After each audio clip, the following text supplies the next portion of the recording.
কাগজে কলমে শুধু আমরা মহান হতে চাই না, আমরা বাস্তবিক অর্থেই মহান হতে চাই।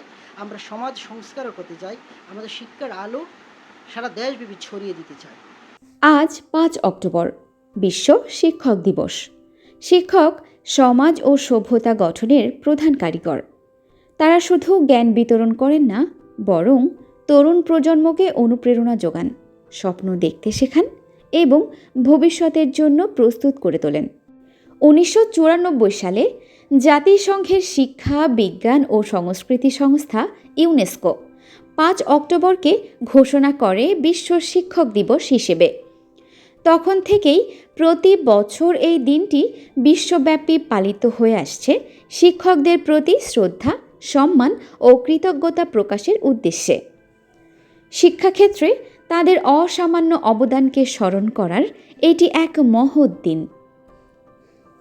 এবছরের শিক্ষক দিবস ২০২৫ এর প্রতিপাদ্য শিক্ষকতাকে একটি সহযোগী পেশা হিসেবে পুনর্গঠন, যা শিক্ষক শিক্ষা প্রতিষ্ঠান এবং শিক্ষা ব্যবস্থার জন্য সহযোগিতার রূপান্তরমূলক সম্ভাবনা তুলে ধরে। উন্নত দেশগুলো গড়ে জিডিপির ৪ থেকে ৫% শিক্ষা খাতে ব্যয় করে, কিন্তু বাংলাদেশে তা মাত্র প্রায় ২%। পর্যাপ্ত প্রশিক্ষণ, গবেষণা বাজেটের স্বল্পতা ও শিক্ষকের সামাজিক মর্যাদার ঘাটতি এসবই শিক্ষা ব্যবস্থার উন্নয়নের বড় বাধা হিসেবে রয়ে গেছে। অথচ একজন শিক্ষকই পারেন একটি প্রজন্মকে আলোকিত করতে, আর একটি প্রজন্মই পারে একটি জাতিকে এগিয়ে নিতে।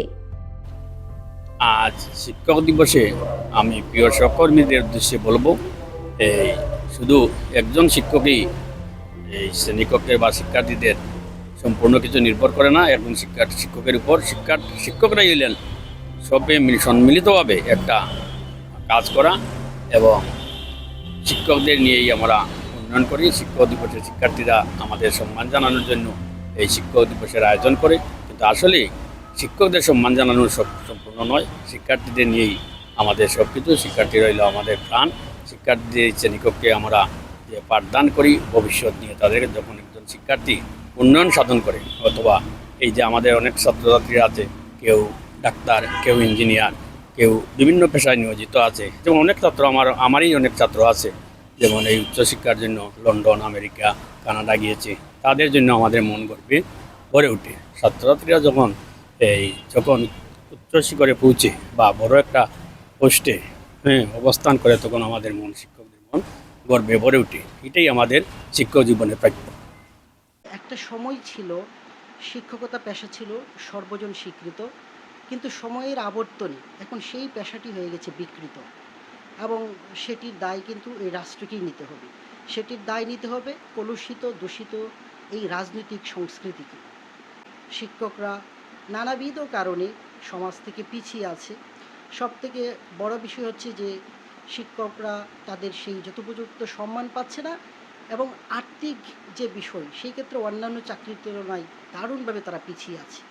পদোন্নতির ব্যাপারেই যদি বলি, আমি একজন বিসিএস সাধারণ শিক্ষা ক্যাডারের একজন কর্মকর্তা। আমি ২০১৭ সালে জয়েন করেছি। আমার সমসাময়িক অন্যান্য ক্যাডার ইতিমধ্যে ষষ্ঠ গ্রেডে তারা অবতীর্ণ হয়েছেন, এবং অনেকেই ষষ্ঠ গ্রেডে পরবর্তী সেই গ্রেডে যাওয়ার পথে আছেন, কিন্তু আমরা কিন্তু সেই নবম গ্রেডেই পড়ে আছি। কেন শিক্ষকরাই কেন এই দারুণ অবহেলার শিকার হয়? সেই প্রশ্ন, সেই উত্তর কিন্তু রাষ্ট্রকেই দিতে হবে। কাগজে কলমে শুধু আমরা মহান হতে চাই না, আমরা বাস্তবিক অর্থেই মহান হতে চাই। আমরা সমাজ সংস্কারক হতে চাই। আমাদের শিক্ষার আলো সারা দেশব্যাপী ছড়িয়ে দিতে চাই।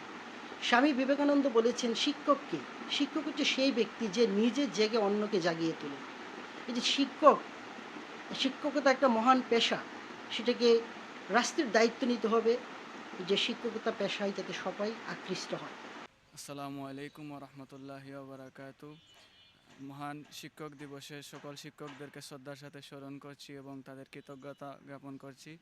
আমাদের জীবনে আমাদের সফলতার পিছনে যাদের অবদান, তাদের মধ্যে আমাদের শিক্ষকদের অবদান অপরিসীম। আমাদের জীবনের দ্বিতীয় অভিভাবকরাই হচ্ছেন শিক্ষকরা। তো তাদের এই অবদানের কারণে আমরা ছোট থেকে এই পর্যন্ত আসতে পারি।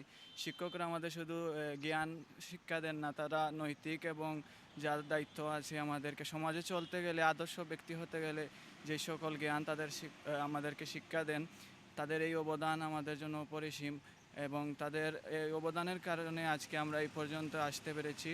আল্লাহ তাদেরকে সুস্থ রাখুক এবং আমাদের সকল শিক্ষক যে যেখানে আছেন সবাইকে সুস্থ রাখুক এবং নেক হায়াত দান করুক। একজন আদর্শ শিক্ষকই গড়ে তোলেন জাতি, আর জাতি গড়ে তোলে দেশ।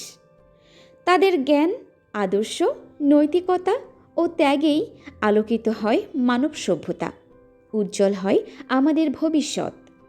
সকল শিক্ষকের প্রতি মৌলভীবাজার টিভির পক্ষ থেকে রইল আন্তরিক শ্রদ্ধা, কৃতজ্ঞতা ও ভালোবাসা। আরেফিন ফারহা, মৌলভীবাজার টিভি।